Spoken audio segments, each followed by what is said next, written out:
제주도 노원봄에서 음식을 담당하고 있는 강병욱 셰프라고 합니다.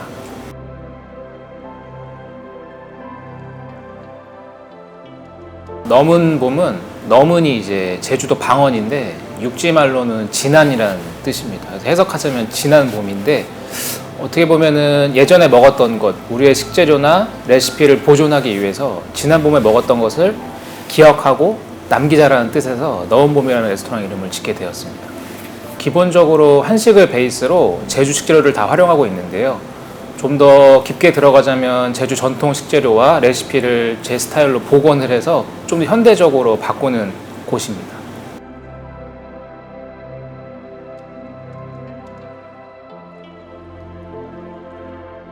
지금은 팜투테이블 프로젝트를 준비하고 있는데 한 달에 한 번 저희가 농장에서 직접 다이닝 행사를 진행하고 있습니다.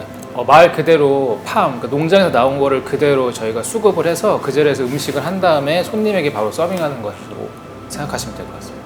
사실 저는 해외에서 근무했을 때 농장에서 직접 가져오거나 저희가 직접 농장에서 수급해서 요리하는 게 굉장히 재밌었어요. 근데 한국에서 돌아왔었을 때는 그런 일을 하지 못해서 굉장히 조금 어떻게 보면 지루했었는데 제주에서 지금 이런 활동을 하면서 굉장히 다시 재밌게 느꼈고 제가 요리에 대한 생각과 손님들한테 설명했을 때 더 집중적으로 설명할 수 있다는 걸 깨닫게 되었고 가장 큰 건 요리사는 직접 흙을 밟아보고 만져봐야 된다고 생각을 해요. 아이 키우듯이 식재료가 어떻게 자라는지 그런 것들 과정을 거치면서 식재료에 대한 생각이 많이 바뀌게 되거든요. 그런 것들을 소비자한테 그 이야기를 전달하게 되면 소비자 역시 이 농산물에 대한 생각이 바뀐다고 저는 생각을 해왔어요.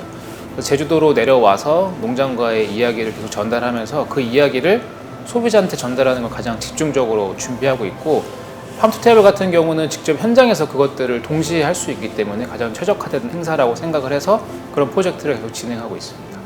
지금은 서귀포 대정에 있는 골래기네라는 농장인데 처음부터 같이 했던 인연이 되게 깊은 농장이에요. 여기서는 굉장히 다양한 식재료가 생산되는 곳인데 제주에는 없는 다양한 식재료가 있기 때문에 제가 팜투테이블 할 때 가장 최적화된 공간이라고 볼 수 있어요. 지금 제가 10가지 코스를 준비했고 기본적으로 10개가 다 골래기네 농장에 채소가 들어가는데 그 외에 부가적으로 한 20개 정도 들어가는 것 같습니다. 가장 큰 건 못난이 농산물을 활용해서 이만큼의 다이닝 음식이 나온다. 이것들도 충분히 가치가 있고 여러분도 집에서 똑같이 활용할 수 있다라는 의미를 가장 먼저 전달하고 싶습니다. 사실 못난이라는 단어를 사용하는 게 맞는지 잘 모르겠지만 다양한 농장에서는 못난이, A급, B급 이렇게 나눠지는데요. 사실 모양이 좀 못생겼다는 이유만으로 버려지거나 수급이 안 되는 것들이 있어요.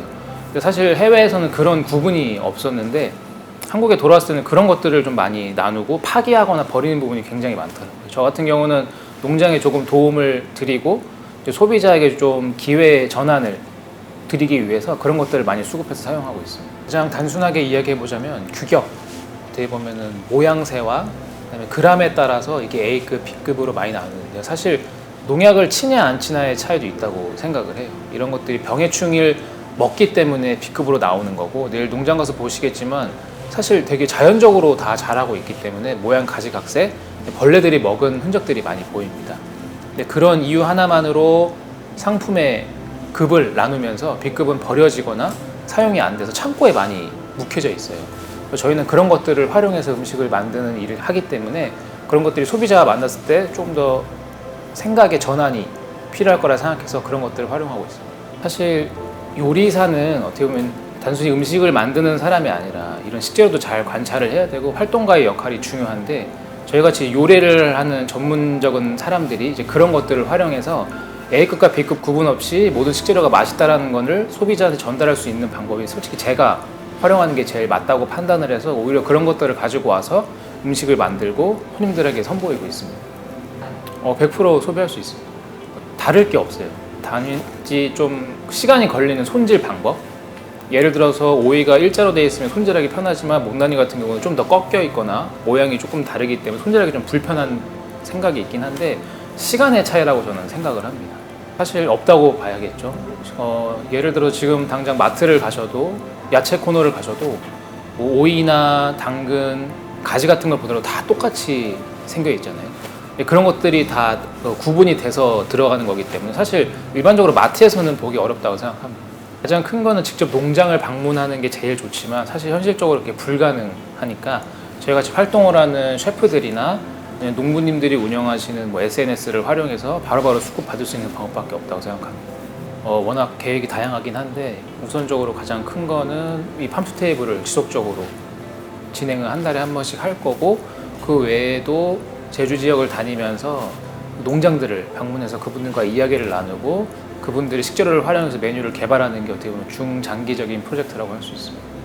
저는 요리사로서 식재료를 가장 잘 다루는 사람이라고 생각하는데, 한국에서 나라는 식재료들에 대해서 그리고 농가에 대해서 생각이 그렇게 많이 밝지는 않은 것 같아요. 개인적으로 저는 1차 산업이 되게 국가 산업에서 가장 중요하다고 생각하는데, 사실 제가 농장에서 느꼈을 때는 농부님들이 굉장히 힘들어하시고 하물며 농사를 그만 짓겠다라는 분들을 굉장히 많이 만났어요. 뭐 가장 큰 건 돈이 안 된다 이런 말씀을 하시고, 또 버리는 게 너무 많으니까. 그래서 이 영상에 보시는 분들이 A급, B급, 못난이 나누지 않고 모든 식재료가 A급처럼 활용될 수 있다는 걸 아시고 좀 농가와 친숙하게 기가 만들어져서 서로 농가, 소비자, 셰프들이 상생할 수 있는 구조를 만들고 싶은 게 제 바람이고, 이런 것들을 많이 알아주셨으면 좋겠습니다.